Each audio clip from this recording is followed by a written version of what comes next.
नमस्कार, news our के खास कार्यक्रम 4 बड़ी खबर में आपका स्वागत है। मैं हूं आपके साथ रूबी।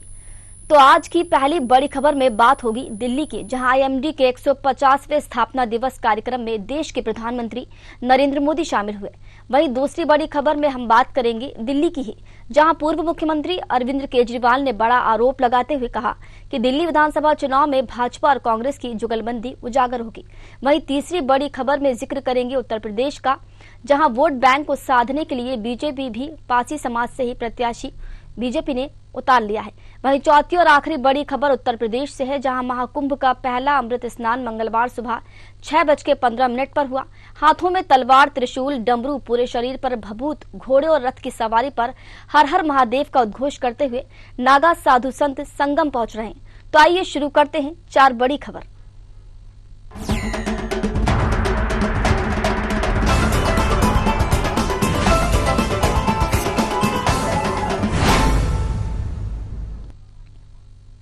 प्रधानमंत्री नरेंद्र मोदी मंगलवार को भारतीय मंडपम में आयोजित भारतीय मौसम विभाग यानी आईएमडी के 150वें स्थापना दिवस के कार्यक्रम में शामिल हुए। पीएम ने यहां 25 मिनट की स्पीच दी। इस दौरान उन्होंने आईएमडी के विकास, उसके महत्व और चुनौतियों के बारे में बात की। पीएम ने कहा कि आज मौसम से जुड़ी सारी अपडेट व्हाट्सएप पर मिल जाती हैं। पिछले 10 सालों में कई साइक्लोन आए, लेकिन हमने जनहानि को 0 या सबसे कम करके दिखाया है। पिछली सरकारों में जब ऐसी प्राकृतिक आपदाओं में हजारों जानें जाती थी तो उसे नियति कहकर टाल दिया जाता था। पीएम ने आईएमडी की 4 खासियत भी बताई।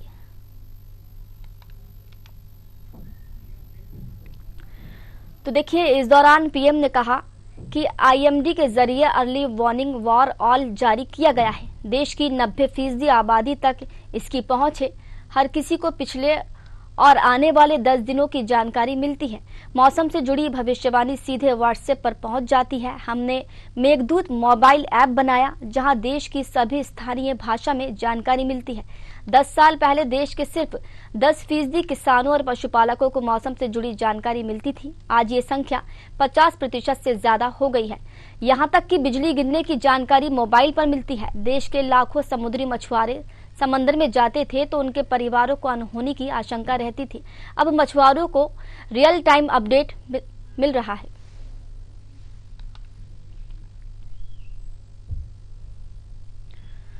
तो देखिए, इस वक्त की खबर आपको बता रहे हैं दिल्ली से, जहां पर आईएमडी का 150वां स्थापना दिवस का कार्यक्रम जारी रहा और इस मौके पर देश के प्रधानमंत्री नरेंद्र मोदी वहां पहुंचे और उन्होंने आईएमडी की कई खासियत को गिनाया। इसके साथ ही उन्होंने कहा कि हमने मेघदूत मोबाइल ऐप बनाया है, जहां देश की सभी स्थानीय भाषा में जानकारी मिलती है। उन्होंने कहा कि 10 साल पहले देश के सिर्फ 10% किसानों और पशुपालकों को मौसम से जुड़ी जानकारी मिलती थी, लेकिन आज ये संख्या 50% से ज्यादा हो गई है।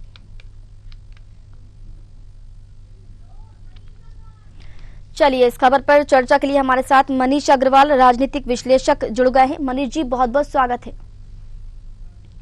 मनीष जी, ये सबसे पहले तो ये जानना चाहेंगे आपसे कि ये मिशन मौसम है क्या और ये कैसे काम करेगा और हमारे लिए इसके फायदे क्या होंगे? देखिए, माननीय प्रधानमंत्री जी का ये मिशन है कि भारत में जितनी भी चीजें हैं उन्हें जितना ज्यादा से ज्यादा टेक्नोलॉजी से जोड़ा जाए उतना वो चीजें अच्छी हो जाएंगी। जैसे आज आप देखिएगा, इस मिशन में प्रधानमंत्री जी ने कुछ कमियां भी बताई हैं। ऐसा नहीं है कि सब चीजें संपूर्ण है, लेकिन जब इस मिशन पे आप जाएंगे और जितना इसे टेक्नोलॉजी से जोड़ेंगे तो जो आज गलतियां होती हैं, जो एरर्स होते हैं, जितने हम नेचुरल डिजास्टर्स जो हो जाते हैं, जो किसी की गलती नहीं होती, जिसको प्राकृतिक आपदा या भगवान की आपदा कह के लोग टाल देते हैं, लेकिन उनपे भी हम कितनी रोकथाम कर सकते हैं। जैसे कुछ दिन पहले आपने देखा होगा बद्रीनाथ केदारनाथ जी में कुछ घटना हुई, या अभी जो वायनाड में घटना हुई थी, इस तरीके की घटनाओं पे कितना हम रोक लगा सकते हैं। और हमें लगता है प्रधानमंत्री जी के विजन पे अगर हम चलते हैं तो हम इसमें 99 से 100% तक की घटनाओं पे रोक लगा पाएंगे। जी मनीष जी, ये जो पीएम मोदी ने आईएमडी की 4 खासियतें गिनाई हैं, ये जो खासियत है ये आमजनों के लिए किस तरीके से फायदा पहुंचाएंगी, खासकर किसानों और मछुआरों के लिए? देखिए किसानों और मछुआरों के लिए क्या है ना, उनकी जीविका, उनके जीने का सारा साधन जो है ना, वो इन्हीं घोषणाओं पे जुड़ा रहता है।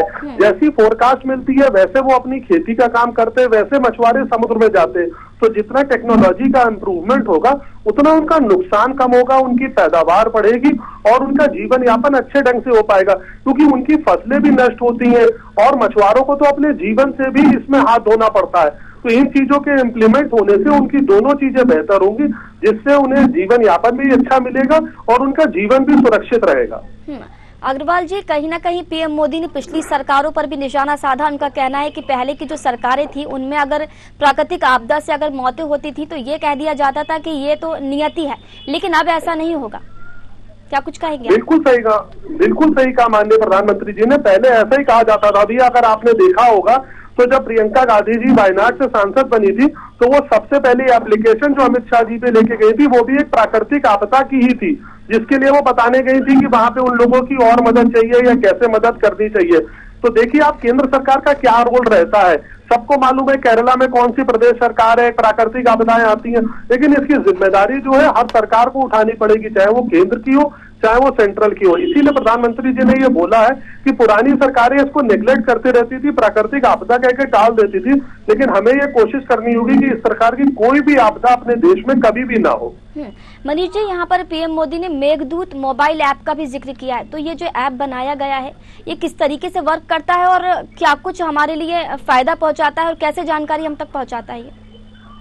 देखिए जो मोबाइल ऐप बनाया गया है टेक्नोलॉजी के सहारे से ये हमें रियल टाइम अपडेट देता है। ये सारी सूचनाएं जो है सैटेलाइट से एकत्रित करता है, इसमें ह्यूमन इंटरवेंशन कम है, लेकिन ऐप से ये फायदा है कि ये हर आम आदमी के मोबाइल के पास, क्योंकि आज डेटा और मोबाइल ऐसी चीज है जो हर आदमी के पास उपलब्ध है, तो उसको रियल टाइम इसकी जानकारी मिल पाएगी। वो इस पे देख के ये पता लगा सकता है कि कब क्या बदलाव आ रहा है और इस बदलाव को पूरा करने के लिए उसे क्या प्रिकॉशंस बरतने चाहिए, जिससे कि उसका जीवन भी सुरक्षित रहे और उसके जान माल की भी हानि ना हो।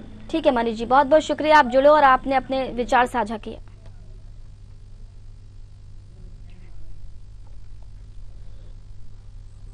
दिल्ली के पूर्व मुख्यमंत्री अरविंद केजरीवाल ने आरोप लगाया है कि दिल्ली विधानसभा चुनाव में भाजपा और कांग्रेस की जुगलबंदी उजागर होगी।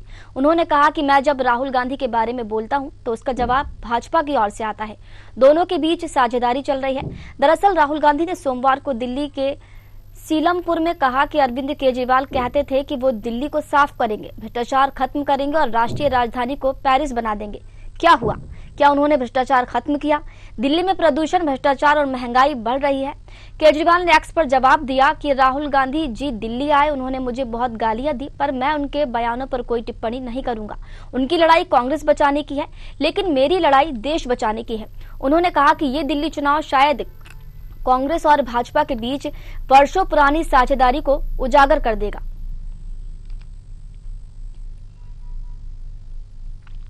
बयान के ऊपर मैंने यही कहा कि मैं इस पे टिप्पणी नहीं करूंगा।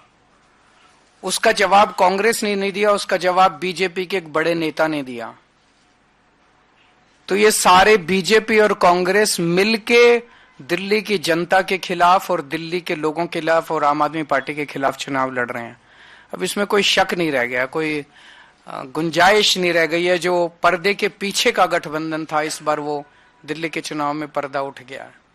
चलिए, इस खबर पर चर्चा के लिए हमारे साथ राजनीतिक विश्लेषक डॉक्टर आलोक सोती जी जुड़ चुके हैं। आलोक जी, बहुत बहुत स्वागत है आपका।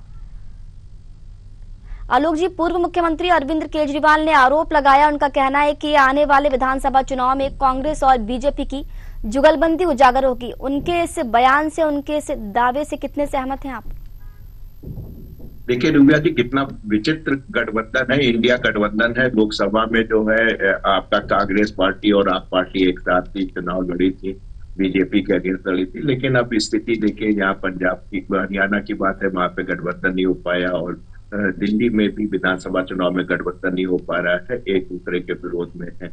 देखिए चुनाव का तिथि घोषित हो चुकी है, ऐसे में आरोप प्रत्यारोप का जो आरोप जो है चालू हो चुका है।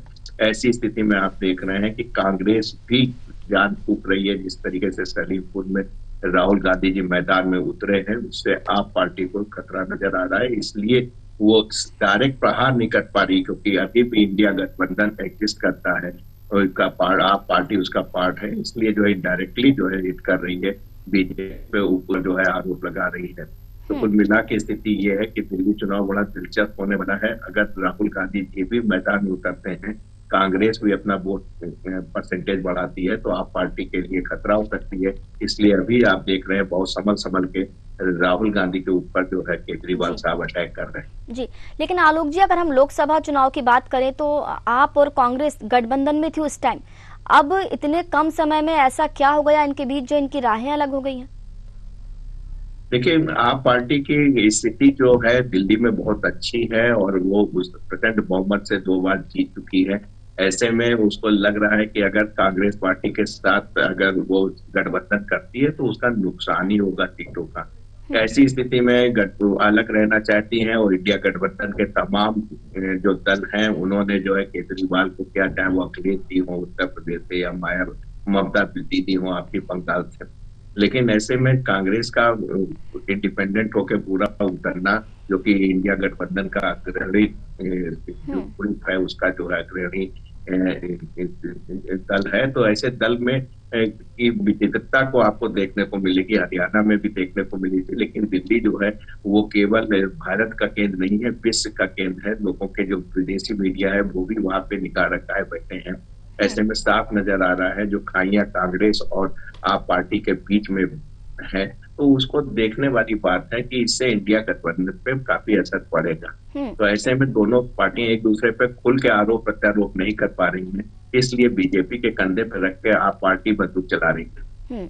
लेकिन यहाँ पर उन्होंने एक और आरोप लगाया है राहुल गांधी को लेकर कि राहुल गांधी जो है वो कांग्रेस को बचाते हैं, उनकी जो लड़ाई है कांग्रेस को बचाने के लिए, लेकिन अरविंद केजरीवाल की जो लड़ाई है वो देश बचाने के लिए। तो क्या लगता है आपको, राहुल गांधी कांग्रेस बचाते हैं या देश? देखिए, जहां तक कांग्रेस की बात है, राहुल गांधी जी की बात है, वो एक राष्ट्रीय स्तर की पार्टी है। उसके पास आज भी लोकसभा में 99 और 100 के आसपास की सीटें हैं।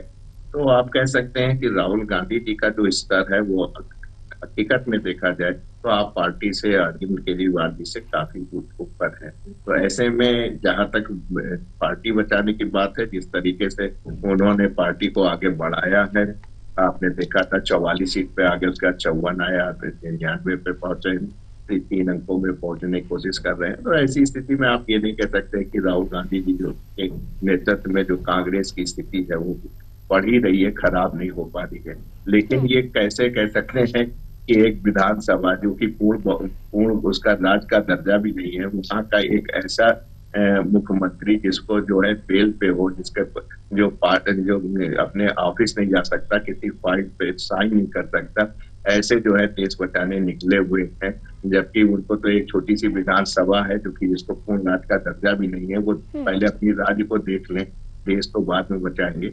तो कुल मिला के स्थिति है कि केजरीवाल साहब हमेशा से, आज से 13 साल पहले भी इस तरीके की बड़बोलापन करते थे, बड़ी बड़ी बातें करते थे, जिसको जनता सुन लेती थी, समझ लेती थी। लेकिन अब समय बदल गया है, लोग बातों को समझ गए हैं। इस तरीके का जो उन्होंने आरोप राहुल गांधी पे लगाया है वो उचित नहीं है।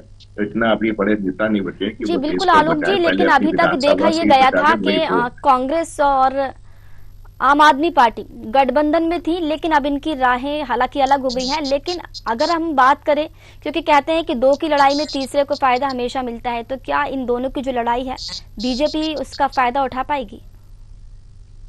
देखिए, लड़ाई की बात ना कही जाए, बल्कि ये कहा जाए कि जो कांग्रेस है उसका जो वोट परसेंटेज 40 से 4% हो गया है, अगर वो 10 से 12% और 14% तक आएगी तो उसका सीधा फायदा बीजेपी को मिलेगा, क्योंकि कांग्रेस का जितना भी वोट परसेंटेज था वो पूरा का पूरा जाके जो है आप पार्टी को मिल चुका है।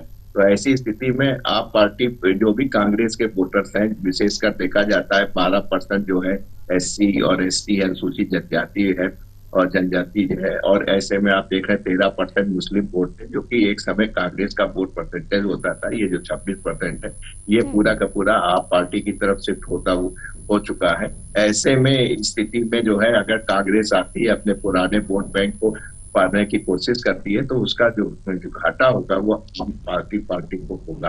तो ऐसे में लेकिन आलोक जी, यहाँ पर एक बात ये भी समझ में नहीं आती कि बीजेपी और कांग्रेस परस्पर प्रतिद्वंदी हैं, एक दूसरे के विरोधी हैं, लेकिन आम आदमी पार्टी के दिमाग में ये शक, ये ख्याल क्यों चल रहे हैं कि इनके बीच जो है साझेदारी है, जुगलबंदी है?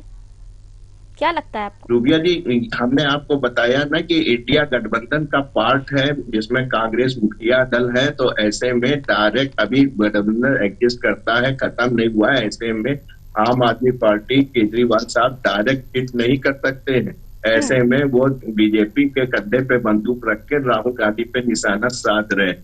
तो इसलिए आप देख रहे हैं। दूसरी बात, अगर कांग्रेस वहां पे बढ़ती है तो उसका सीधा सीधा काटा आम आदमी पार्टी को होगा। तो ये दो मुख्य कारण है जिसकी वजह से जो है अरविंद केजरीवाल इस तरीके के बयान दे रहे हैं। ठीक है आलोक जी, बहुत बहुत शुक्रिया आलोक जी जुड़ने के लिए और चर्चा करने के लिए।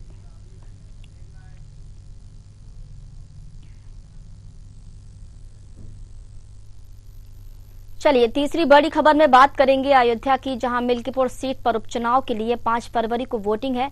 ऐसे में मिल्कीपुर उपचुनाव के लिए घमासान तेज हो गया है। बीजेपी ने आखिरकार इस सीट से प्रत्याशी का ऐलान कर दिया है। बीजेपी ने मिल्कीपुर में चंद्रभान पासवान को उम्मीदवार बनाया है। मिल्कीपुर उपचुनाव में मुख्य मुकाबला बीजेपी और समाजवादी पार्टी के बीच ही माना जा रहा है।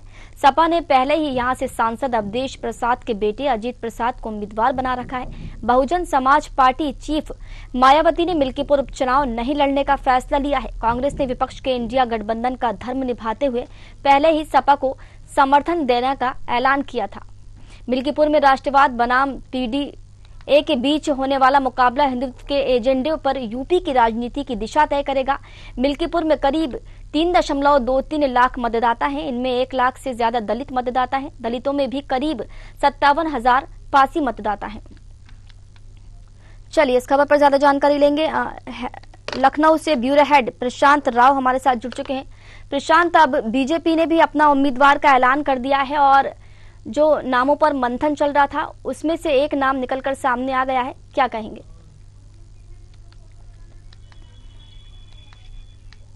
बिल्कुल रूबी, आपको बता दूं जिस तरीके से लगातार जो है मिल्कीपुर सीट को लेकर मिल्कीपुर सीट पर जहां समाजवादी पार्टी ने प्रत्याशी अजीत प्रसाद को बनाया है, अजीत प्रसाद अयोध्या के सीट पर अवधेश प्रसाद को देखते सीट, ऐसे में आप जो है भारतीय जनता ने यहाँ पर अपना प्रत्याशी घोषित कर दिया है। चंद्रभान पासवान को यहाँ पर अपना टिकट दिया है।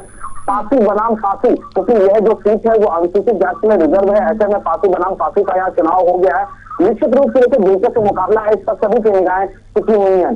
भारतीय जनता पार्टी के लिए प्रतिष्ठा की सीट है, क्योंकि 2024 में यहाँ लोकसभा चुनाव हारने के बाद भारतीय जनता पार्टी ने लगातार यहाँ प्रयास किया है कि किस प्रकार से क्षेत्र की जनता की जो बातें हैं, जो मुद्दे हैं, उनको पूरा किया जाए। मुख्यमंत्री योगी आदित्यनाथ ने कई बार यहाँ पर जो है दौरे किए हैं, बड़ी बड़ी योजनाओं की सौगातें दी हैं, लाखों करोड़ रुपए की यहाँ की योजनाओं से लोगों को लाभान्वित करने का काम किया। इसके साथ ही रोजगार का जो मुद्दा था उसको लेकर मुख्यमंत्री योगी आदित्यनाथ ने बृहद रोजगार मेला यहाँ आयोजित करते हुए हजारों युवाओं को यहाँ नौकरियां देने का काम किया है। यहाँ पर जिस तरीके से आपने बताया प्रशांत, जिस तरीके से आपने बताया कि पासी वर्सेस पासी, यानी कि चंद्रभान पासवान वर्सेस अजीत प्रसाद, तो क्या लगता है आपको चंद्रभान यहाँ पर कड़ी चुनौती दे पाएंगे या जो सांसद अवधेश प्रसाद है वो बेटे को यहाँ से जिता कर ले जाएंगे?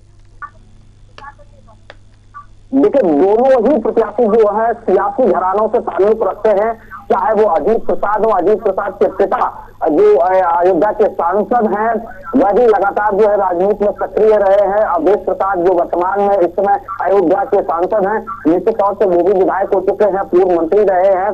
तो ऐसे में सियासी घराना है अजीत प्रसाद का भी। तो वही दूसरी तरफ अगर चंद्रभान पासवान की बात की जाए, उनका भी सियासी घराना पिता भी लखन पासवान वह भी जो है प्रधान रह चुके हैं और इसके साथ ही एक कारोबारी भी है।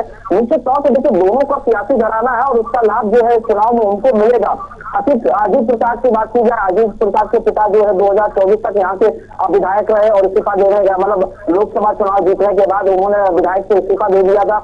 अब उनके बेटे अजीत प्रसाद यहाँ से चुनाव लड़ रहे हैं। तो वहीं यहाँ जो चंद्रभान पासवान को उतारा गया है, चंद्रभान पासवान भी रुदौली सीट से 2 बार के जिला पंचायत सदस्य हैं और इसके साथ इनकी पत्नी वर्तमान में कंचन पासवान वहां के जिला पंचायत सदस्य हैं। राजनीतिक रूप से वह भी समाज में सक्रिय है। दूसरी तरफ अगर चंद्रभान का जो सियासी बैकग्राउंड देखा जाए, उसमें चंद्रभान पासवान जो वहां से रुदौली के विधायक हैं उनका जो संपर्क है काफी करीबी है। उसके साथ ही अयोध्या के सांसद रहे लल्लू सिंह से भी जो है करीबी उनके रिश्ते हैं और लल्लू सिंह के अतिक्रिय भी है चंद्रभान। निश्चित रूप से यहाँ पर जिस तरीके से भागीदारी कई लोगों ने यहाँ की थी, जैसे कि यहाँ पर जो पूर्व विधायक बाबा गोरखनाथ, उन्होंने भी यहाँ पे अपनी दावेदारी पेश की थी और उसके साथ ही कई नेताओं ने यहाँ पर अपनी दावेदारी पेश की थी। इसके साथ ही परिवहन के उप आयुक्त जो वीआरएस लेकर यहाँ चुनाव लड़ना चाह रहे थे, उन्होंने भी अपने ठीक है प्रशांत, यहाँ पर बीएसपी चीफ मायावती जो है ठीक है प्रशांत, बीएसपी चीफ मायावती ने मिल्कीपुर में उपचुनाव नहीं लड़ने का फैसला कर लिया है।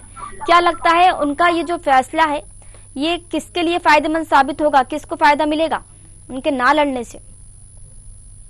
बिल्कुल देखिए, बहुजन समाज पार्टी की चीफ मायावती ने जिस तरीके से 2024 में हुए 9 सीटों पर उपचुनाव के परिणाम आए और अन्य राज्यों में जो परिणाम आए उसको लेकर उन्होंने बड़ा फैसला किया है कि यह जो उपचुनाव होते हैं वो सत्ता के होते हैं। उन्होंने सत्ता पर आरोप लगाते हुए कई बातें कही थी कि सत्ता संरक्षित चुनाव होते हैं। ऐसे में बहुजन समाज पार्टी चुनाव आती है तो यहाँ कार्यकर्ताओं का मनोबल टूटता है और उसको जो है ठीक से नहीं देखा जा सकता है। इसलिए बहुजन समाज पार्टी की चीफ मायावती ने फैसला किया है कि वह आम चुनाव ही लड़ेंगे, उपचुनाव नहीं लड़ेंगे, क्योंकि उपचुनाव में जिस तरीके से यहाँ पर सत्ता की जो धांधली देखी जाती है या फिर जो गुंडागर्दी की बातें सामने आती हैं या फिर यह कहा जाता है कि यहाँ पर सत्ता संरक्षित ही चुनाव होता है, अधिकारी जो होते हैं सत्ता के पक्ष में काम करते हैं। इसलिए बहुजन समाज पार्टी ने अब आगे किसी भी प्रकार से उपचुनाव लड़ने का फैसला लिया था, उसको बरकरार रखा है। अभी मायावती ने अपना कोई प्रत्याशी घोषित नहीं किया। हालांकि ये क्षेत्र से बहुजन समाज पार्टी से कई प्रशांत, लेकिन यहाँ पर देखने वाली बात एक और है प्रशांत, यहाँ पर क्या जो कांग्रेस है उसने इंडिया गठबंधन का धर्म निभाया है और अपना कोई भी प्रत्याशी यहाँ पर नहीं उतारा और पहले ही उसने समर्थन दे दिया है सपा को। ये भी बिल्कुल देखिए, जिस दिन अजीत प्रसाद की घोषणा हुई थी इसी दिन जो कांग्रेस के प्रदेश अध्यक्ष अजय राय पूर्व मंत्री हैं, उन्होंने साफ तौर से कह दिया था कि वो इंडिया गठबंधन के साथ है। अजीत प्रसाद को जो यहाँ प्रत्याशी बनाया गया है, कांग्रेस के सभी कार्यकर्ताओं ने हर्ष व्यक्त किया था और उन्हें दम से चुनाव लड़ाने की बात कही थी और ये कहा था कि इंडिया गठबंधन चुनाव जीत कर आएगा और बीजेपी का घमंड टूट हो जाएगा, बीजेपी का घमंड जीतेगा। जिस तरीके से यहाँ पर धर्म की सियासत बीजेपी करती है और रही बात जिस तरीके से ये देखा जा रहा है या राजनीतिक पक्ष में जिस तरीके से कहा जा रहा है तो बीजेपी का गलत है। अगर पूर्व की बात की जाए तो प्रमुख पार्टी से भी रमाकांत यादव यहाँ चुनाव जीतते रहे हैं, यानी बीजेपी का डर नहीं रहा। लेकिन हाँ, लल्लू प्रसाद जब यहाँ पर सांसद बने उसके बाद यहाँ भगवान राम मंदिर का जो पिछले साल यहाँ प्राण प्रतिष्ठा हुई उसके बाद ऐसी कयास लगाई जा रही थी कि अब अयोध्यावासी जो है भारतीय जनता पार्टी के लिए प्रिय हो जाएंगे या भारतीय जनता पार्टी के प्रति उनकी आस्था जो है मजबूत हो जाएगी। लेकिन 2024 का जो चुनाव हुआ उसमें अयोध्या की जनता ने वहां पर समाजवादी पार्टी इंडिया गठबंधन के प्रत्याशी अमृत प्रसाद को चुनाव जिताकर भेजा। तो थोड़ा बहुत अब कहीं भारतीय जनता पार्टी की प्रतिष्ठा का यहाँ पर विचार जरूर है और लेकिन जिस तरीके से मुख्यमंत्री योगी आदित्यनाथ ने इस सीट पर मेहनत की है, अयोध्या क्षेत्र के विकास का कायाकल्प किया है, आज ऐतिहासिक हो गया अयोध्या का विकास, इस बलबूते पर एक बार भारतीय जनता पार्टी मिलती। ठीक है प्रशांत, ठीक, बहुत बहुत शुक्रिया जुड़ने के लिए और जानकारी साझा करने के लिए, बहुत बहुत शुक्रिया।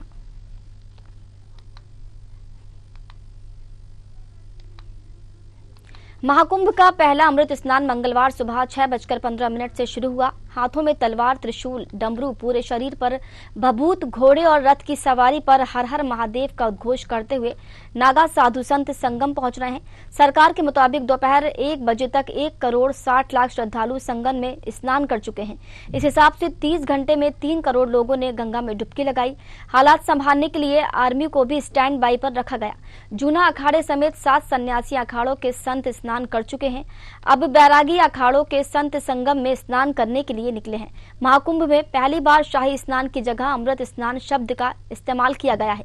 अखाड़ों ने नाम बदलने का प्रस्ताव दिया था। बता दें कि संगम जाने वाले सभी रास्तों में 8 से 10 किलोमीटर तक श्रद्धालुओं का रेला है। स्नान के लिए सभी 13 अखाड़ों को अलग अलग 30 से 40 मिनट का समय दिया।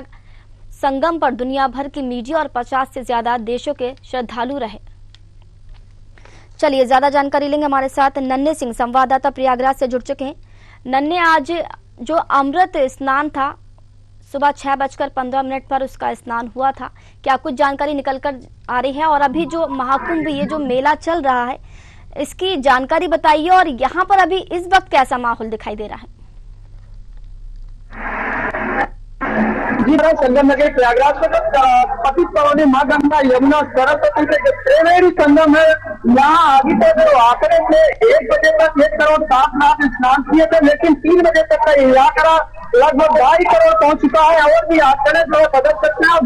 लगातार यहाँ जो अभी पुष्पवर्षा कराई गई है फूलों के लगभग 20 कुंटल यहाँ उद्यान विभाग ने पुष्पवर्षा कराई है और यहाँ करीब करोड़ों की संख्या में जो श्रद्धालु है उनकी आस्था की डुबकी लगाई है। देश विदेश में यहाँ जो अन्य प्रदेशों से लोग आए वो आए थे और देखा जाए जिस तरह आस्था की डुबकी लगाने के लिए यहाँ जो पूरी तरह से विदेशों जो सैलानी थे वो पूरी तरह से यहाँ जिस भव्य कुंभ की सराहना करते नजर आए। और देखा जाए आज जो है शाही स्नान का जो प्रथम शाही स्नान में काफी संख्या में जो 13 अखाड़े थे वो साधु संत थे वो पूरी तरह से तत्पर सभी का एक समय शेड्यूल निर्धारित था।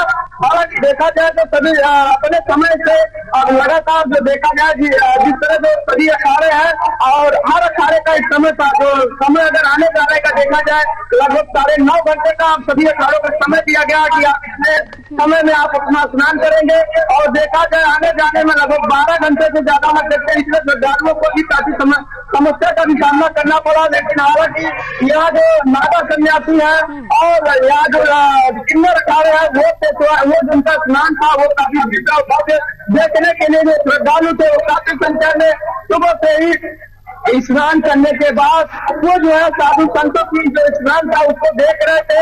और दयाला की देखा जाए जिस तरह से 20 कुंटल के उद्यान विभाग ने कुछ व्यवस्था कराई उस वर्षा में जो काफी संख्या में श्रद्धालु थे जो त्रिवेणी संगम की जो आस्था की डुबकी लगाए क्योंकि आज मकर संक्रांति था। मकर संक्रांति में ठीक है नन्हे सिंह, बहुत बहुत शुक्रिया जुड़ने के लिए, जानकारी साझा करने के लिए।